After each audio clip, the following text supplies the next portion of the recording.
Good morning, everyone. It's nice to see you. So today I'll talk a little bit about a question that has recently been sent to me by a person called Jessie. And she was requesting to explore the topic of regrets and of letting go of the past and moving on. So I think we're all quite familiar with these feelings, like we've all done stuff in the past that we're not proud of, that we don't like. We don't feel respect for ourselves having done so, having talked in these and that ways, having even thought about other people in a negative and bad way. And all these negative traits or habits that we all have, they lead to kind of a wounding in the mind. This wound usually stays for a while. So if we think back on our past, we might look back and might kind of cringe, feel really negative about our own actions. If we kind of had, think of it like this, if you had some sort of divine being following your entire life with a special camera that sees every single one of your thoughts, that has recorded every single thing you've said and talked about, and in general just filmed all of your physical process in this life. And then you could look at that film and you would have all this content plainly visible to yourself. Would you feel satisfied? Or would you, in many cases, feel like quite negative about some of the things that you did? Or are you one of those rare people that might exist, I'm not sure, that have never done anything to not feel proud of? Yeah. And I think it's very good and sobering to see your negativity, to see the things that you did that feel really bad to look at, that would in fact be unbearable to see when you saw yourself in a movie like that. And sometimes we even have that with old pictures, old photographs taken of ourselves, and we didn't know that a person took a photo, and then years later you see yourself. It feels like really weird to see yourself like that. And there's tons of these experiences that we usually suppress. We try to not think of them. We try to not see our negativity because, frankly, we can get overwhelmed by that. It can pull you down very deeply. It can become very uncomfortable to live with yourself. It's like living with someone that has hurt you in many ways, disappointed you in many ways. So I think there is a reason for regrets, feeling a sense of remorse or regret. I think the function of this emotion can be, or you can see it like that, it is a function to see how you have been hurting yourself and others. And it's at the same time a chance to change. And very often regret has that function. It makes you feel like I never want to do that again. You probably all have experience like this too. No? Like you did a whole lot of bad things, and then you feel, after a while, you feel like I never want to do this again. It's just way too painful. The results of these actions is way too painful. That's good. So if you want to let go and move on, you have to go through this, to this really dark valley, if you want to say so. The darker it feels, the more uncomfortable it is to see it, the more likely is it that you will stop once and for all. And that's the chance, that's the learning taking place there. This is like if you go to a restaurant and every time you go there you get food poisoning. What happens with you? Like after the third time you still go there? Maybe you haven't hurt enough yet. Maybe it still tastes so good each time that you go there that you gladly kind of take that upon you and think like, all right, the pizza is just so good. I'll just go one more time. Just give them one more chance. And voila, one more chance later, food poisoning again. What's the function of that? The experience of the pain. It is to teach you, hey, you're hurting yourself if you keep going down this path. So we can develop through this experience a kind of a future, a consciousness of a potential future. And that's a great thing. Imagine you would completely forget the food poisoning each time. You would just simply forget that it always ends painfully. That would be like a doomed existence. It's very difficult. And for many people, this is exactly the case. And so we keep doing exactly those things that make us, in a subtle way, maybe just a little bit, feel regret. And with each time more that we feel this regret and we still do it anyways, we also accumulate the energy of disappointment with ourselves. We can't see ourselves as a person that I can trust. In other words, I seem to be unable to guide myself. I can't be trusted. So disappointment doesn't only go that one way towards another person or something, like I'm disappointed in you, but it is also it's the same thing is valid for yourself. You might be disappointed in yourself. It feeds a lack of self-respect.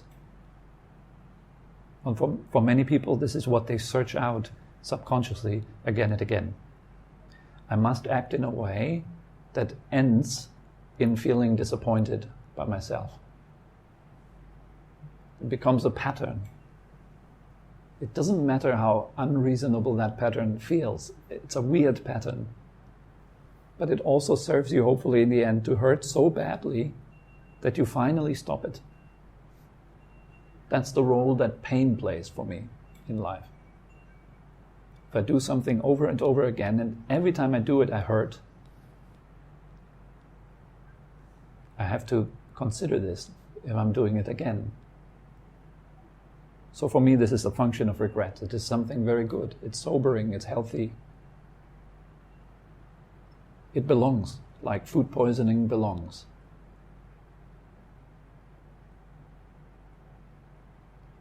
All pain in our life belongs. And it always is kind of like pointing back at ourselves.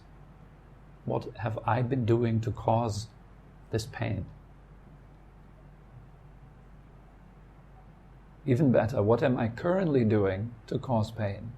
It's a wonderful question to ask ourselves. How do I further my experience of pain? In what ways am I thinking right now? Does it help me? Or is it uncomfortable? Just with the recent situation of the corona or COVID, I don't know how many more names there are, but this virus thing,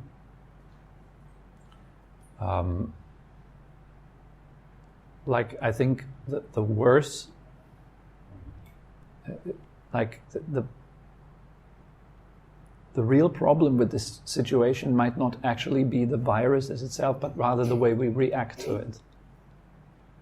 With panic and fear and constant absorption of negative projection, like we're doomed, the future will be horrible, the financial markets will crash, this and that will happen, and I must buy toilet paper now to protect myself. And look where this leads. It leads to a rise in insanity all over the place. And we all know that if somebody is scared, you can control them really nicely. You can tell everyone what to do. And we can all pretend we have solutions.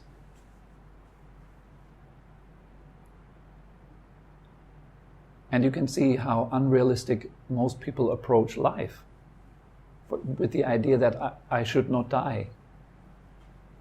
I should not get sick.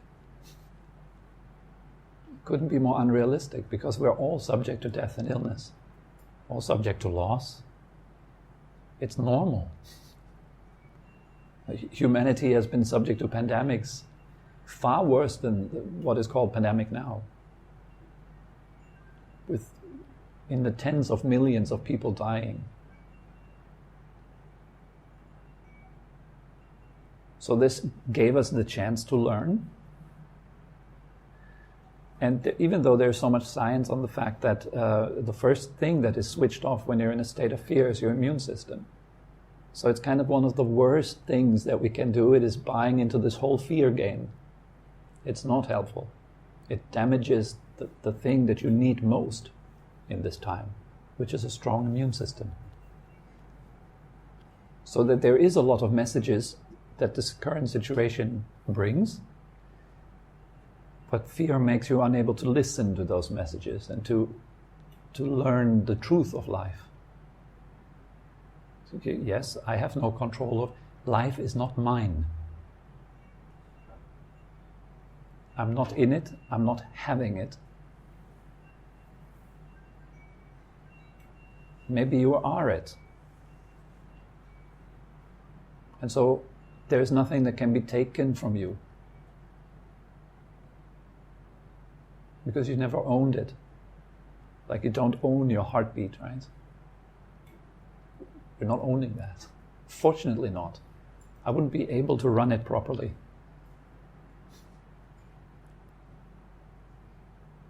Run my immune system, run all these things that are called mine or me. All I see is cause and result. And this is very complex. It's very hard to say, oh, this experience is because of. It needs very honest reflection.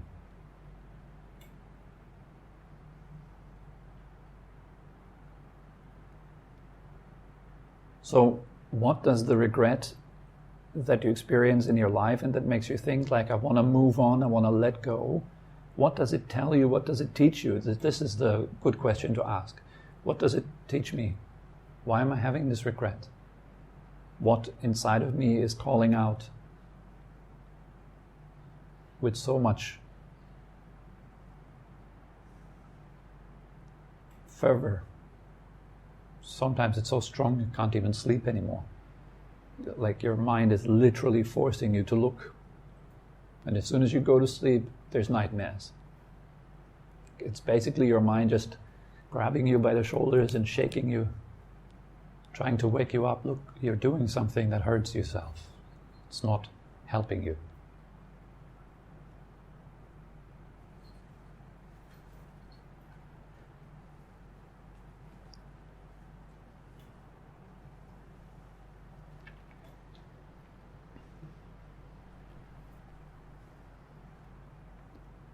And then with the regret comes the question, how do I move on? How do I let that go? I think before you can even let go of something, you have to acknowledge it. You have to face up with it. You have to clearly realize your own mistakes and own them. And then you can go through a process that can heal you, can benefit you. But first you have to see what you're doing or what you did.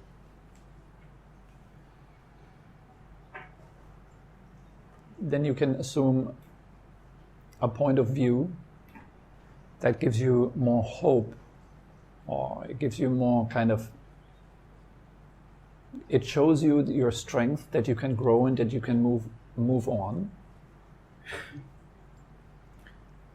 And it shows you the strength that you can actually care for yourself.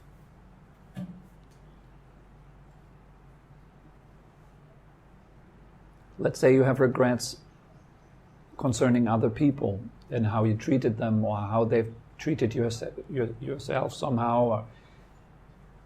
And maybe a very good thing that usually comes with regret, strong regret, is the wish for resolution of this mess.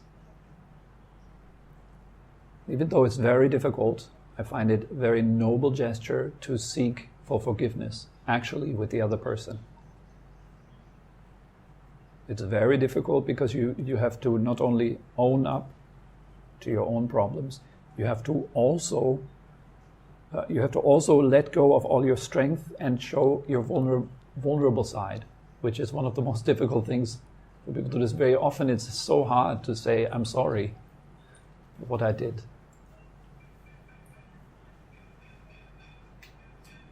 But with great regret, usually this comes in a natural way. I still remember when I went to the monastery, just quite in the beginning, and I was just doing my practice and studying and so forth, and just someday it hit me so hard that I've hurt so many people in my life through lying to them, through stealing from them, like really negative stuff. And I was like confronted with this in I think it was a practice of meditation or something, and I just said, and all these images came up of me acting like in a really despicable way with other people, and I saw all these instances where I did this, and this was overwhelming. I broke down and I couldn't stop to cry, and I felt so bad. And then my next impulse was to go to the phone and tell everyone what I did to them. Many people didn't even know that I was lying to them, so I had to call them all up and tell them, look, all these things that I've told you, remember? That was a lie.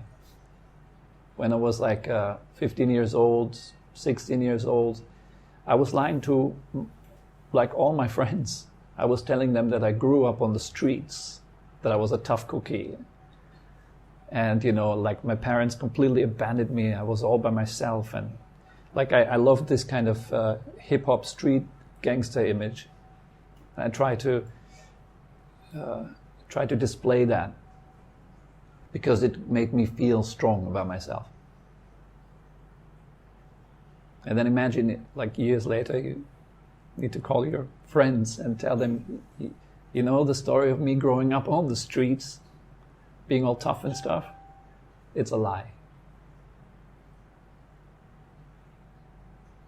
So that was very uncomfortable, but a huge chance to clean this and let go of it, even though it was super uncomfortable, but I felt I have to go through this discomfort. And after that I felt much better. So many things on the level of the mind and everything, it kind of like almost like opened up the possibility to grow. And there's many such examples I've witnessed with other people and seen by my own experience.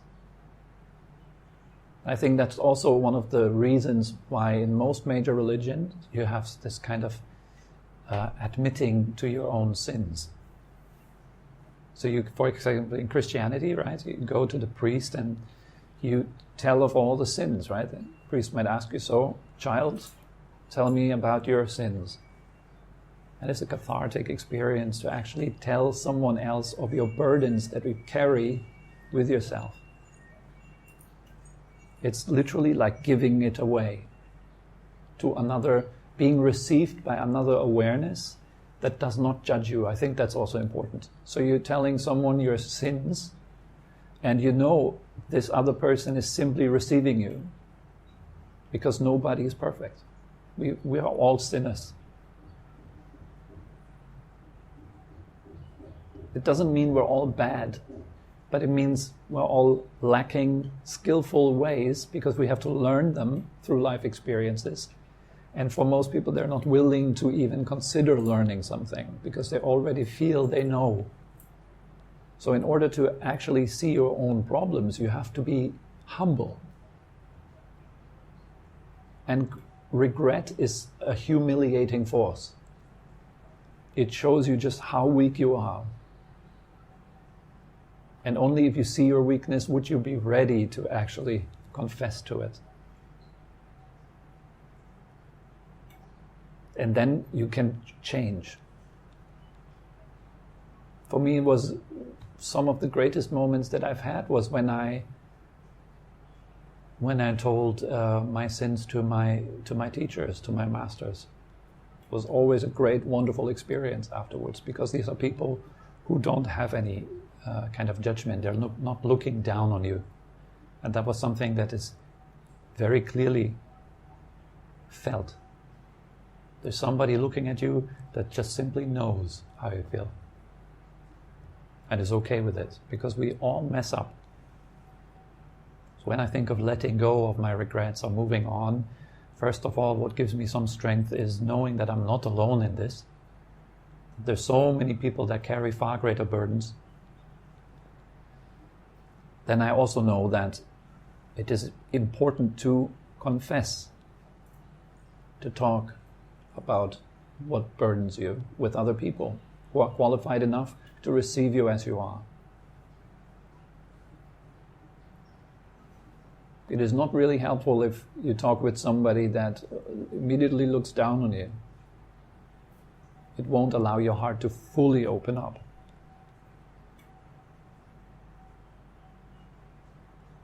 And if you ever had the experience of someone else opening up to you, it is also very inspiring, I find. In general, it's often refreshing if people are honest enough to talk of their weakness or they're making mistakes. It shows us, yeah, it's okay, it's normal. I don't have to pretend that I'm strong. I don't have to pretend that I'm good and perfect. In fact, this is a great deal of pain right there. If you think that you need to display something.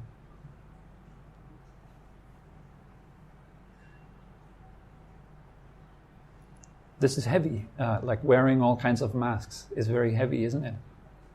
You feel like I need to be a certain way. Meaning it's not good. Who you are is not good. Must be changed. That is hurtful. Imagine anyone would tell you, the way you are is just, it's not good enough. But we feel very often about ourselves like this due to regret. And this is important. This feeling is necessary and important. Humility, the clear seeing of ourselves and where we actually lack skills, where and how we hurt ourselves.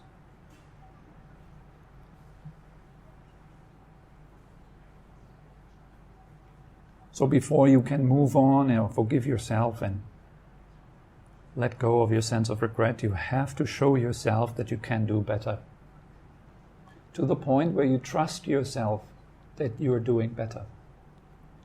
Without the feeling of, not I am not good enough, but sometimes my actions seem to be based on this belief that I am not good enough. And so these actions have their specific result to confirm with myself that I'm indeed not good enough. But to just really see, it is not true that you are not good enough. You are always good enough to do good. Always. Always good enough to love yourself, to look after yourself with care. You're good enough for that. So saying I am not good enough because of what I did in the past, it blocks the road to learning. So you need to show yourself that you have positive facets that can be trusted. That you're honest enough to admit to unskillful actions that have hurt you and others around you. And then, of course, the more you go the other way, the more you show yourself that you are worthy of goodness and love, the more your life can change. That is then forgiveness. You're not just sitting there in the room and visualize fancy scenarios in which you somehow let go of your past pain. It has to be more practical.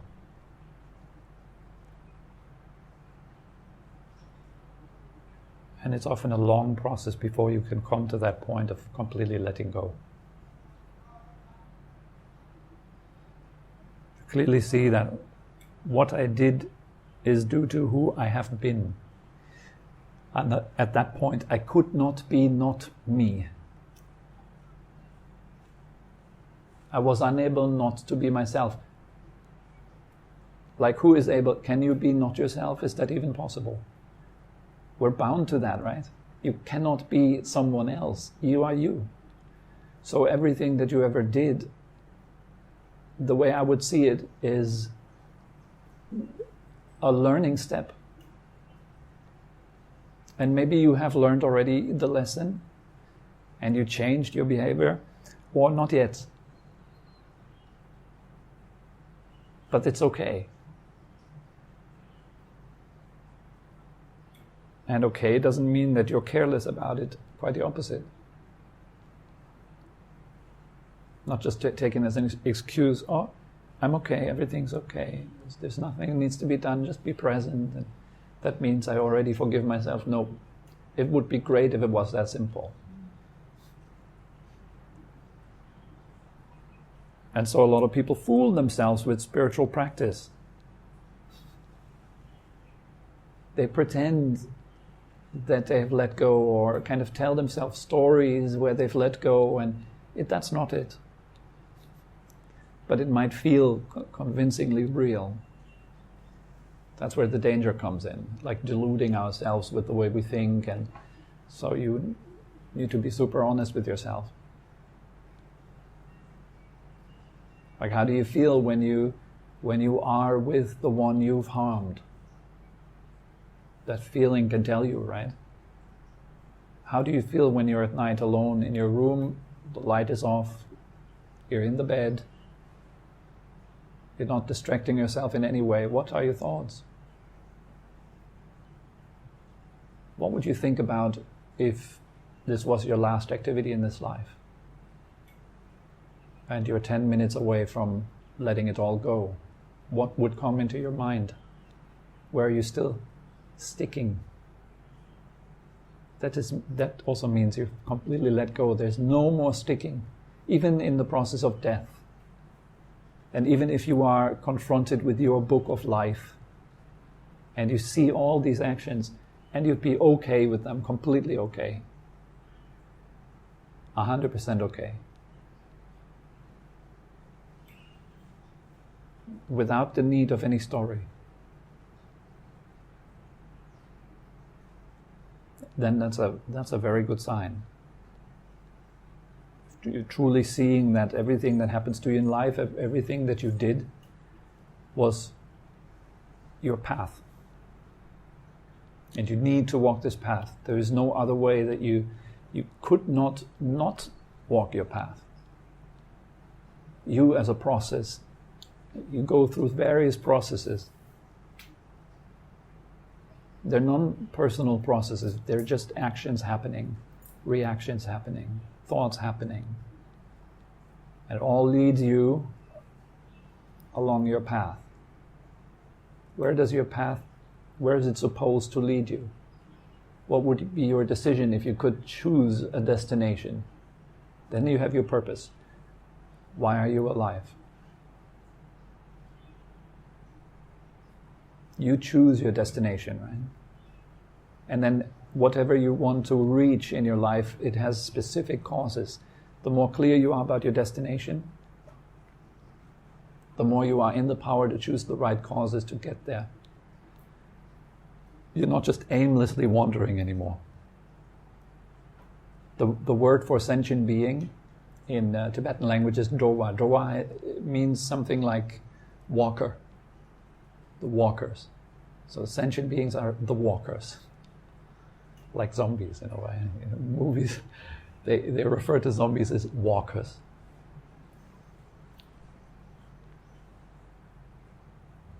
It's what they do, right?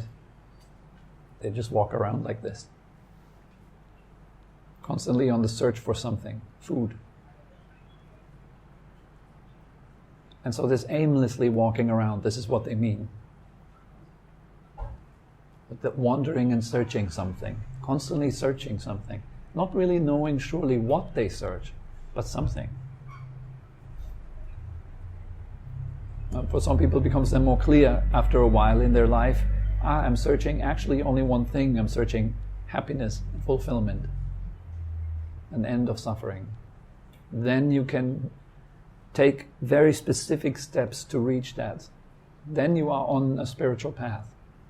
Your motivation is clear, you know exactly what you want, and you're doing everything it takes to get to your destination.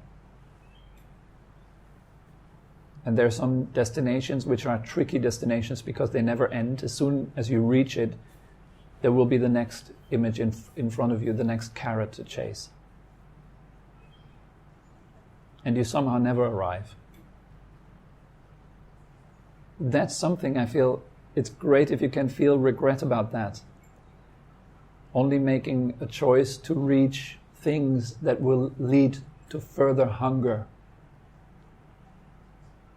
that never leave you fulfilled.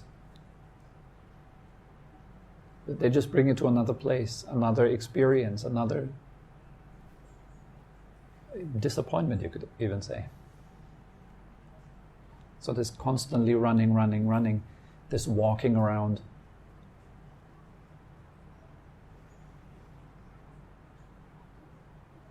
Is kind of, this will leave you with the ultimate regret. By the way, I think this is one of the main reasons why people are so afraid of death. Because it leaves us without any, it leaves us like hanging in the air. We don't know what will happen after death. Where will I go? What will happen to me and my things? What will I leave behind? It shows all of the major, deep, underlying regrets that we carry. The underlying fear, I might not extract the full potential from life. I might be just wasting time.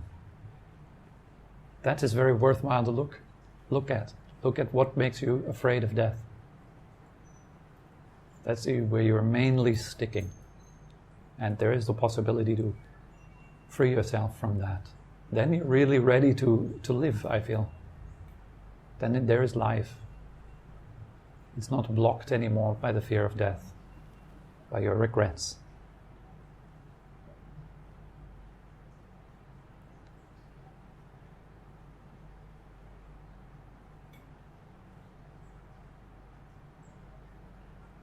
So yeah, to summarize, I would just say this is what regret is for, to show you where you stick, what binds you, what holds you, what leaves you immobile.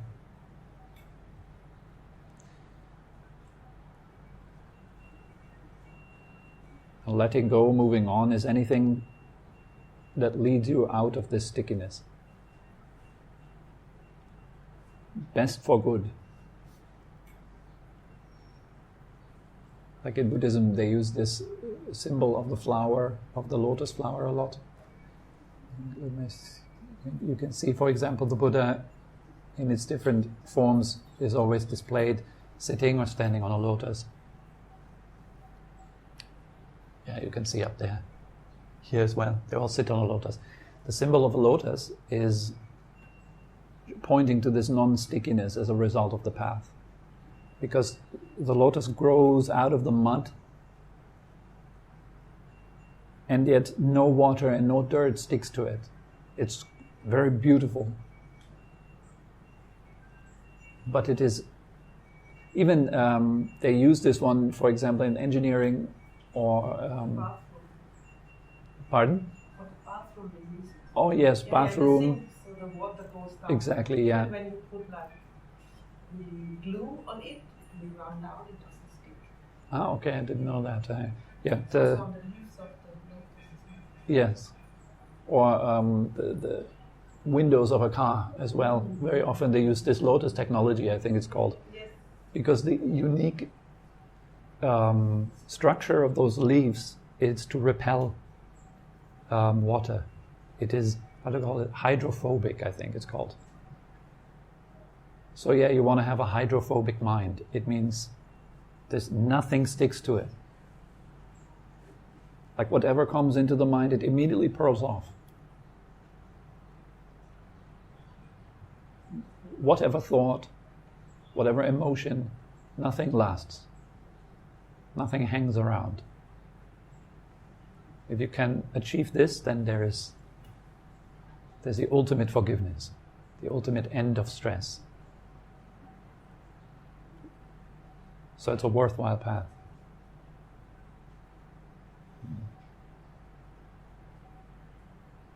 Yeah, I think that's probably good enough for today. Thank you very much for coming. Have a nice week.